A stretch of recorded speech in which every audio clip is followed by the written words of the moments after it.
The last Metroid Prime released back in 2007 on the Nintendo Wii. Metroid Prime 4 was announced back in E3 2017, 10 years since the release of Metroid Prime 3. We then waited 8 more years since then to finally get our hands on Metroid Prime 4. My point is that us fans of the series has been waiting for so long. Now that we finally have Metroid Prime 4 Beyond in our hands, was the wait worth it? I want to first introduce you all to the story of Metroid Prime 4 Beyond. I do like the fact that this is considered a new beginning for the series, as the original Metroid Prime trilogy went over Phazon. This new story, well, I won't spoil too much here, but I think it's best if we actually first start at the very beginning here. Metroid Prime 4 sees the return of our favorite space bounty hunter Samus Aran, retrieving a distress signal from the Galactic Federation as one of their research facilities is under attack by Silex. These space pirates that Silex is controlling seem to be under control by the Metroids, as they have the ability to control the minds of any life form. How Silex is able to control the Metroids here is honestly just extraordinary. Now again, they attacked a research facility on planet Tanamar, and thanks to Samus doing a reconnaissance mission nearby, she was able to go and attempt to defend the facility. She makes her way through the facility, eliminating space pirates, spoke with Federation troopers, and was informed to go deeper into the facility as Silex and the space pirates are attempting to make their way to get an artifact. After some shenanigans go by, Silex appears, and as Silex charges up a shot to shoot at Samus, she was able to go ahead and dodge it and counter Silex's shot. But with his shot that he shot at her, it hit the artifact, making everything in a giant radius mysteriously be teleported to this planet called Vuros. Samus and some survivors of the Galactic Federation must now attempt in surviving and making their escape from this planet. And that is as far as I will go when it comes to the story of Metroid Prime 4. Overall, there are many mysteries and answers you will need to uncover to understand the events and even learn about the previous inhabitants of this planet. Now, when it comes to the gameplay, this is as traditional of Metroid Prime through and through, and there have been some modernization when it comes to the mini control options you have here. In fact, I would say that the amount of options you have here are probably the best from really any Nintendo game ever made. Being able to tweak your sensitivity with your analog sticks, the sensitivity of the gyro, the mouse controls, to really changing the game's quality from being to quality mode or even performance mode. The amount of customization you have here is great. This is of course a first-person shooter, and the main importance of those games of course is the shooting aspect of it. The feeling of shooting at Samus's arm cannon always had a satisfying punch to it in previous games, but for me here personally, it just something about it here in Metroid Prime 4 just feels kind of off. It doesn't feel as punchy or as, really satisfying when you actually eliminate a monster here compared to previous Metroid Prime games. I don't know, maybe I'm just going a little bit crazy with it, but it's just the way how I felt going through this game. Using your missiles and other elemental weapon types that you do get here in the game, also just charging up your beam shots, those actually do feel amazing, but it's just the basic beam shooting that I don't know, something about it to me just doesn't feel right. Using the new motorcycle bike Viola is also pretty cool to drive around, and the only thing that sucks about her that I will say is that she's really only used in the Soul Valley section of the game, which is the sand area, for those of you that aren't aware. But yeah, that is really the only negative that I will say that I don't like about the game, or just don't like about Viola. There are portions where you will be using her in certain aspects or in certain areas, and in those areas I will say it's actually pretty badass, and it's just really cinematic, and I just wish that they could have used or implemented her a little bit more useful than just being stuck in Soul Valley. But I don't want to start off the video here too negative. I first want to actually go ahead and just strictly remain positive here about everything that I did like. So for now, I'll go ahead and I'll just remain positive, and anything that comes with a negative, I'll go ahead and talk about it in the negative portion of this review. But first of all, the main locations like Fury Green, Vault Forge, Flare Pool, Ice Belt, and the Great Mines are honestly just beautiful and highly detailed locations, and just remind me so much of the classic Metroid Prime games.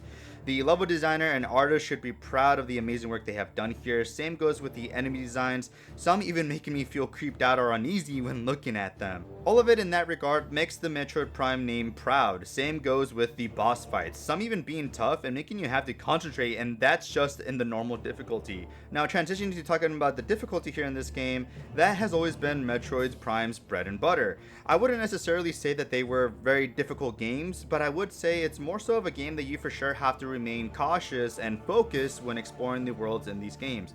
If you fail to do so, then you are likely going to be getting a game over. But here in Metroid Prime 4, I do love that they implemented an easy difficulty for newcomers and normal for experienced players like myself. I also do like that they also added a hard mode, but that can only be unlocked after beating the game once. So that does add a bit of replay value if you want to test your mettle. The characters you will get to interact here are also honestly pretty good. They're not as bad as many other journalists have been stating. They're all honestly your generic NPCs, and they really don't get in the way of anything. I also do love hearing the characters gushing over Samus. Maybe I can get her autograph. That's enough. But overall, a lot of these side characters are just actually pretty good, and I will be honest, I do find specifically one character's dialogue kind of a bit odd out of all of them. Now graphically, this is the best looking Metroid Prime game ever made. Being able to have the option to play at 4K resolution at 60 FPS or even 1080p at 120 FPS on Switch 2 while in dock mode is such a treat. I personally, when playing this game, stick with quality mode just for the better visuals, but I can see this game even potentially with speedrunners wanting that 120 FPS performance mode.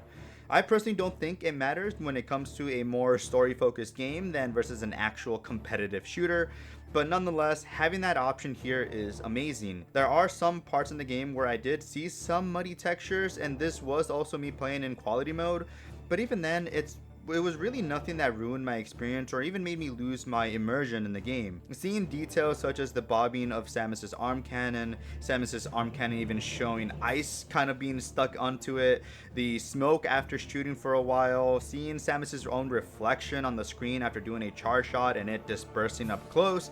It's just all amazing work that Retro Studios is just very well known in doing. I also enjoyed the way how puzzles are implemented here in some cases with Samus's new psychic abilities, especially the psychic beam shot. That to me, I just find pretty awesome, and they really use it quite well in certain puzzle areas here. Music is another positive here. The Metroid Prime series is also well known for its killer soundtrack, and here I would say that there are a lot of good ones. My favorite has been the Fury Green's theme, which is just constantly stuck in my head, and when I think of Metroid, this theme just is going to be shooting into my skull, and it's just really that damn good. I also enjoyed Flarepool's themes as well, so you will for sure be humming a lot when you're playing and adventuring through these areas. Now overall, it sounded pretty great, but this is where I want to speak about the negatives of the game, and unfortunately there is a bit. I personally don't enjoy the hand holding this game has compared to previous Metroid Prime games. Everybody left for the mine.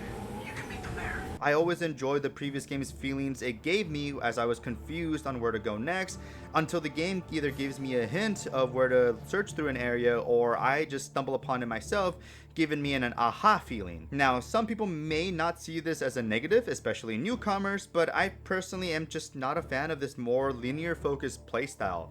I enjoyed just letting the world, me scanning everything in it, telling me the story, or even just giving me details about what can be destroyed or I need to overcome with certain abilities to progress through the story. I also am not a fan of the choice that Samus doesn't speak here.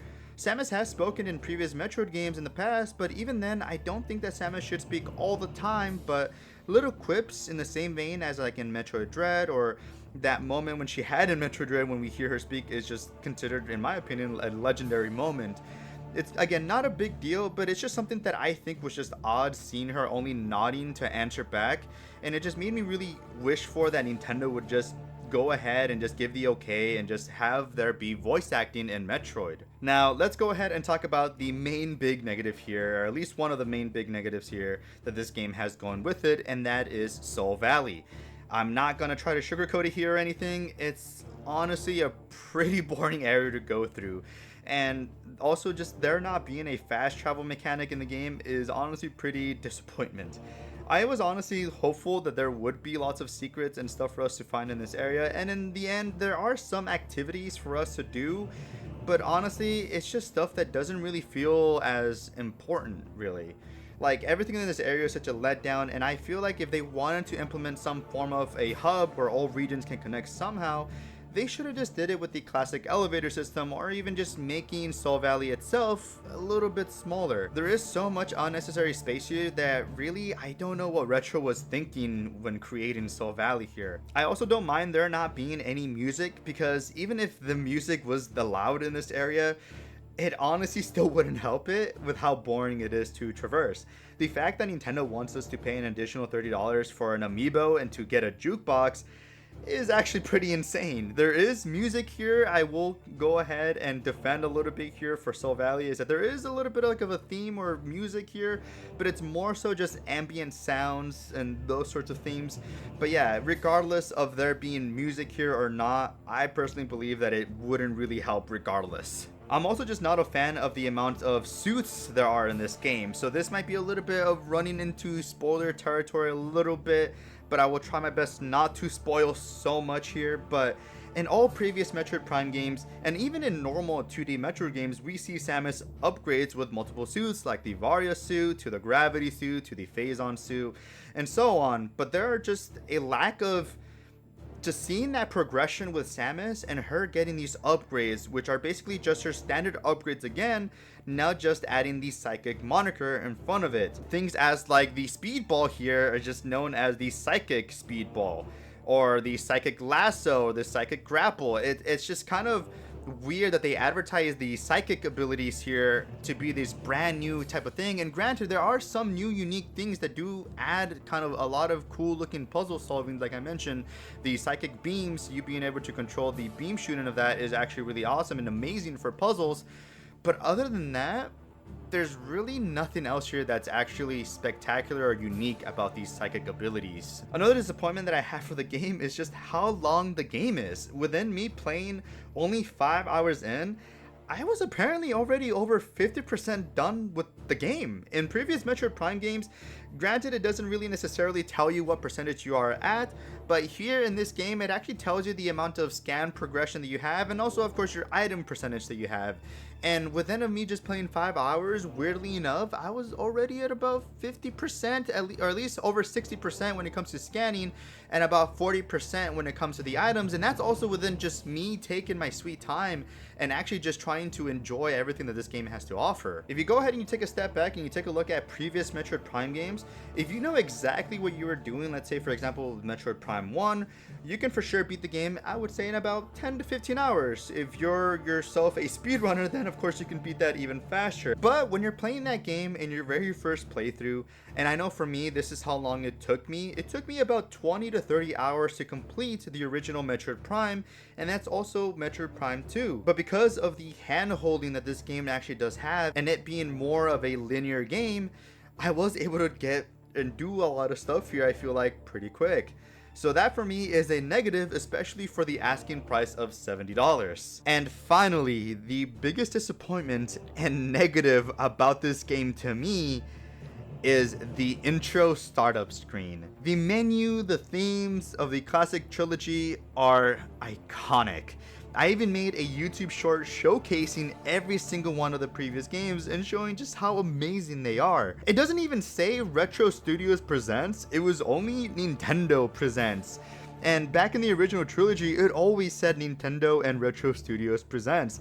I don't know, it's just something about it to me just makes it sound like they were embarrassed to work on this title or something. And that is kind of like one of the best, most iconic things about Metroid Prime, if you were to ask me, is literally just that startup menu, the startup screen, listening to the music, and just how it pumps you up to get this new adventure started. Again, it was just a big disappointment for me, and that really makes me it just makes me so upset, dude. It really does. But that is basically it when it comes to Metroid Prime 4. In the end, I still do consider this to be a good game. As a massive Metroid fan, does this game deserve to have the title and the honor to have and be a part of the original Metroid Prime games? Yes, it does, actually. But because of the negatives this game does have, it just pains me even more so, because I really was hoping this game to be that big Nintendo exclusive game for the Switch 2. Something that when I was to make a review for it, I would be here and just saying that this game is an absolute 10 out of 10 masterpiece, or even a 9 out of 10. But for me, unfortunately, if I have to be honest to myself and just honest to all of you guys, Metroid Prime 4 Beyond to me is a solid 7 out of 10. It is still a good and fun game to play, but man, I think why a lot of us fans got let down, or got this feeling of being let down, was more so due to the fact that we waited so long for this series to return. But even then, this new modernization take can for sure be taken to great heights like those classics if Retro Studios and Nintendo just take a step back and remember what made the original games legendary. But like I mentioned, and again, I'll go ahead and reiterate it one last time here, this game for sure is the start of a brand new arc. And so, and even then, even though it doesn't do anything unique to set this one apart for me personally, I still do think that the Metroid Prime, this is still Metroid Prime through and through, especially with how atmospheric, how wonderful the music are, how fun the gameplay is. Everything that makes Metroid Prime is still here. So, but with that being said, that is pretty much it, guys. I'm gonna go ahead and I'm gonna stop rambling now because hopefully I made my point here. But yeah, I hope you guys enjoyed this review. Let me know in the comment section how you guys feel about Metroid Prime 4. Is there anything here that I mentioned that you yourself do actually agree with or disagree with? Yeah, just go ahead and let me know, and I'll see you guys all in the next one. Bye, guys.